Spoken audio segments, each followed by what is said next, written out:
Equations and identities বা সমীকরণ বা অভেদ হায়ার ম্যাথের খুবই ইম্পর্ট্যান্ট একটা টপিক এবং অধিকাংশ স্টুডেন্ট কিন্তু এই টপিক দুটার মধ্যে নিজেদেরকে কনফিউজ করে ফেলে।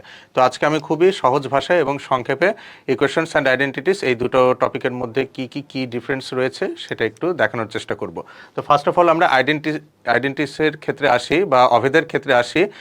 অভেদ হচ্ছে এমন একটা সমীকরণ যেটা পসিবল সকল ভ্যালুর জন্য সত্যি। আমরা যদি দু একটা অভেদকে দেখি, for example x plus one whole square, এটাকে যদি আমরা এক্সপ্যান্ড করি তাহলে আসবে x square plus two x plus one. এখন যদি আমরা এখানে এক্সের ভ্যালু ওয়ান বসাই সেই ক্ষেত্রে আমাদের ভ্যালুটা আসবে one plus one whole square, in that case two square equals to four.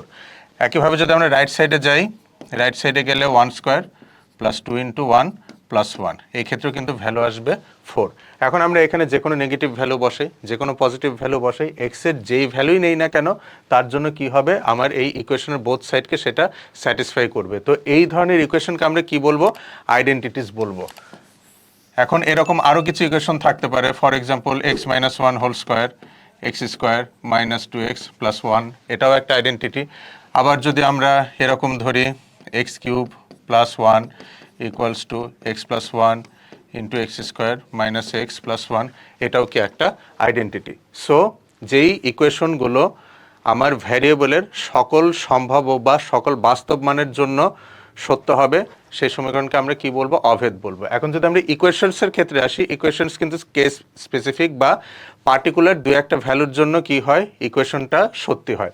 আমরা যদি একটা এক্সাম্পল নেই, x square minus five x plus six equals to zero, এটাকে যদি আমরা সলভ করি, মিডিল টার্ম করি, তাহলে আমাদের বিষয়টা এরকম দাঁড়াবে, that means x equals to two or three.